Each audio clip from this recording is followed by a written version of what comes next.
हम लोगों पर भरोसा क्यों करते हैं, लेकिन आप आज की वीडियो के बाद लोगों पर भरोसा करना छोड़ देंगे और शायद उन्हें इस्तेमाल करना शुरू कर देंगे।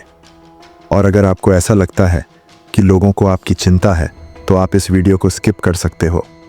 अब इससे पहले कि हम इसकी डार्क साइड में जाएं, मैंने इस पूरी वीडियो को 3 हिस्सों में बांटा है ताकि आपको साफ साफ समझ में आए कि किस तरह हम अपने इमोशन को कंट्रोल और मैनिपुलेशन में महारत हासिल कर सकते हैं। फर्स्ट हम जानेंगे कि यह दिमागी तरकीब आखिर है क्या, कैसे काम करती है और यह आपकी सोच से भी ज़्यादा ताकतवर क्यों है। सेकंड, हम इसके डार्क साइड में उतरेंगे, वो हिस्सा जिसके बारे में कोई बात नहीं करता, जहां हम स्ट्रेटजी, मैनिपुलेशन, इन्फ्लुएंस और लोगों को कंट्रोल करने के बारे में जानेंगे। थर्ड, हम सीखेंगे इसे मास्टर करना ताकि आप इसका इस्तेमाल करें ताकत के लिए, अपनी हिफाजत के लिए और ये तय करने के लिए कि आप ही डोर खींच रहे हैं। तो चलिए मैं आपको मिलवाता हूँ एक ऐसे दिमागी फंक्शन से जिसे दुनिया के बहुत ही कम लोग सच में इस्तेमाल करते हैं। अपने सोचने के तरीके के बारे में सोचना। सुनने में थोड़ा अजीब लग सकता है ना? चलिए इसे आसान भाषा में समझते हैं। अधिकतर लोग अटके होते हैं लेवल 1 की सोच में। उन्हें कोई एहसास होता है और वे तुरंत रिएक्ट कर देते हैं। गुस्सा आया, चिल्ला दी, नर्वस लगे, चीज़ें टाल दी। लेकिन एक मास्टरमाइंड लेवल 2 की सोच पर काम करता है। वो सिर्फ महसूस नहीं करता, वो खुद को महसूस करते हुए देखता भी है। वह सीधे एक्ट नहीं करता, वह सवाल करता है, मैं ऐसा क्यों करना चाहता हूँ? क्या यह एहसास मेरी मदद कर रहा है या नुकसान पहुंचा रहा है? अगर मैंने अभी ये बात सामने वाले को बोल दी तो 3 कदम आगे क्या होगा? यही फ़र्क है एक प्यादे और एक शतरंज के खिलाड़ी में। अब इसे और असली बनाने के लिए हम इसे 3 मैन स्किल्स में बांटेंगे। पहला, इमोशनल इंटेलिजेंस। अपने इमोशंस को कंट्रोल करने से पहले ज़रूरी है उन्हें समझना। ज़्यादातर लोग एक इमोशनल ऑटो पायलट पर जीते हैं। गुस्सा, डर, शर्म या झुंझुलाहट आती है और वे तुरंत रिएक्ट कर जाते हैं। लेकिन मेटाकॉग्निटिव थिंकर कुछ अलग करता है। वो एक कदम पीछे हटता है और उस इमोशन को ऑब्जर्व करता है। वो सिर्फ ये नहीं पूछता कि मैं क्या महसूस कर रहा हूँ, वो पूछता है मैं ऐसा क्यों महसूस कर रहा हूँ, और सबसे ज़रूरी, क्या यह जो मैं महसूस कर रहा हूँ वह असली इमोशन है भी या नहीं। ज़्यादातर लोग कहते हैं मुझे गुस्सा आ रहा है, लेकिन यह तो सिर्फ एक सुपरफिशियल लेबल है। ये वैसा ही है जैसे धुएं को देखकर मान लेना कि आग कहाँ लगी है बिना असल वजह जाने। एक मेटाकॉग्निटिव माइंड वहाँ रुकता नहीं। वह पूछता है क्या मैं सच में गुस्से में हूँ या फिर मैं शर्मिंदा हूँ और अपनी ईगो को डिफेंड कर रहा हूँ? क्या मैं परेशान हूँ क्योंकि कुछ बुरा हुआ या फिर इसलिए क्योंकि मैं बेबस महसूस कर रहा हूँ और कुछ कंट्रोल नहीं कर पा रहा? ये सवाल छोटे लग सकते हैं, लेकिन यहीं से असली सेल्फ कंट्रोल की शुरुआत होती है। जैसे ही आप उस असल इमोशन को नाम दे देते हैं, आपके फीलिंग और रिएक्शन के बीच एक स्पेस बन जाता है और उस स्पेस में छुपी होती है पावर। तब आप इमोशंस की डोर से खींचते हुए एक कठपुतली नहीं रह जाते। आप खुद वह खिलाड़ी बन जाते हैं जो सोच समझकर चाल चलता है। इमोशनल लेबलिंग का इस्तेमाल करने से आप बातों को कहने से बच जाते हैं जिनका बाद में पछतावा होता। जब आप असली भावना को पहचान लेते हैं तो आप खुद को वक्त रहते पकड़ लेते हैं।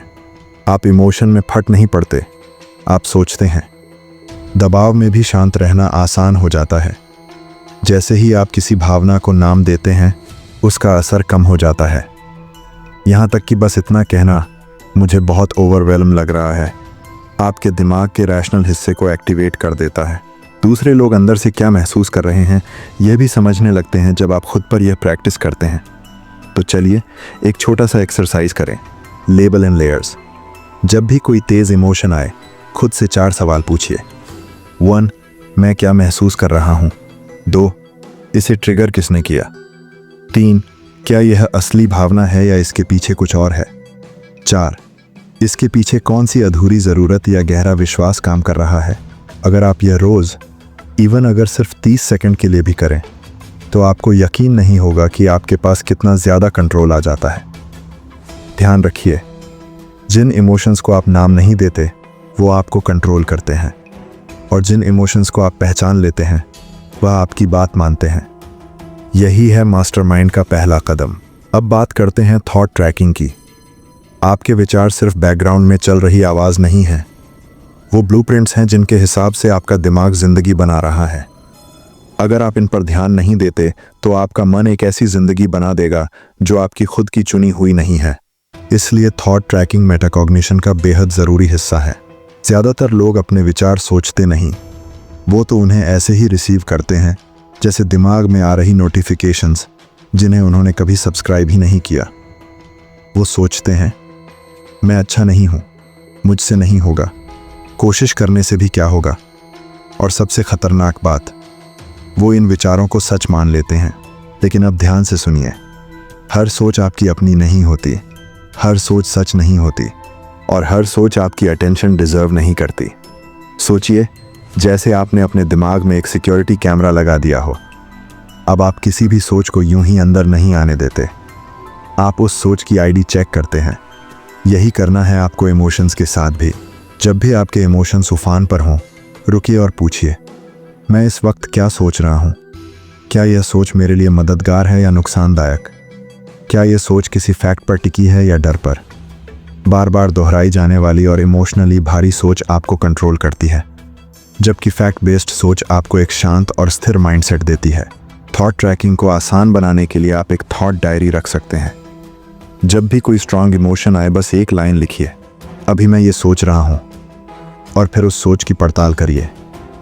क्या यह सोच मेरी मदद कर रही है? क्या यह सोच मुझे आगे बढ़ा रही है या रोक रही है? क्या यह सोच सच्चाई पर टिकी है या सिर्फ पुराने डर या अनुभवों पर? आप जितनी बार अपनी सोचों को ट्रैक करेंगे, उतनी ही जल्दी आप पहचान जाएंगे कि कौन सी सोच आपकी है और कौन सी किसी और की दी हुई है। फिर चाहे वह पेरेंट्स हों, सोसाइटी हो या पुरानी आदतें, आप खुद तय करने लगते हैं कि कौन सी सोच आपके माइंड में रहने लायक है और कौन सी नहीं। ये एक सुपर पावर है, अपनी सोच को चुनना। तीसरी और आखिरी स्किल, पर्सपेक्टिव शिफ्टिंग। ये वो कला है जो आपको हर सिचुएशन में ग्रो करवाती है, आपको इमोशनली रेजिलिएंट बनाती है।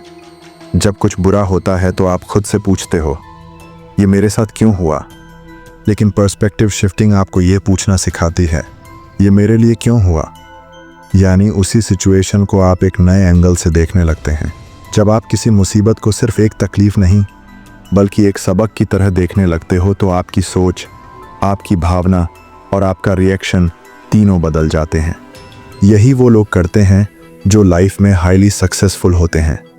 वो हर हार में सीख ढूंढते हैं, हर दर्द में ग्रोथ का मौका और हर नेगेटिव सिचुएशन में एक पॉजिटिव मीनिंग। अब आप सोच रहे होंगे कि यह सब सुनने में तो आसान है, लेकिन असल में करना कितना मुश्किल होगा। तो सुनिए, आसान नहीं है, बट नामुमकिन भी नहीं। ये एक मसल की तरह है, जितना ज़्यादा आप प्रैक्टिस करेंगे उतनी ही मजबूत होती जाएगी। शुरुआत छोटी करें, एक दिन में सिर्फ एक बार रुककर सोचें, मैं अभी क्या सोच रहा हूँ और मैं कैसा महसूस कर रहा हूँ। धीरे धीरे यह आपकी आदत बन जाएगी और एक दिन आप खुद को ऐसी सिचुएशन में पाएंगे जहाँ बाकी सब घबराए होंगे और आप पूरी तरह शांत होंगे, क्योंकि आप सिर्फ महसूस नहीं कर रहे होंगे, आप खुद को महसूस करते हुए देख रहे होंगे। और यही है वो पॉइंट जहाँ से असली पावर शुरू होती है। यही है मेटाकॉग्निशन, यही है असली कंट्रोल। तो अगली बार जब आप सोचें कि लोग आपको समझ नहीं पाते, या जब आपको लगे कि आप खुद को भी नहीं समझ पा रहे, तो एक कदम पीछे हटिए। अपने सोचने के तरीके के बारे में सोचिए। क्या आप सिर्फ रिएक्ट कर रहे हैं या सोच समझकर जवाब दे रहे हैं? क्योंकि अंत में फ़र्क सिर्फ इतना ही है, एक रिएक्शन आपकी पुरानी आदत है और एक रिस्पॉन्स आपकी चुनी हुई शक्ति।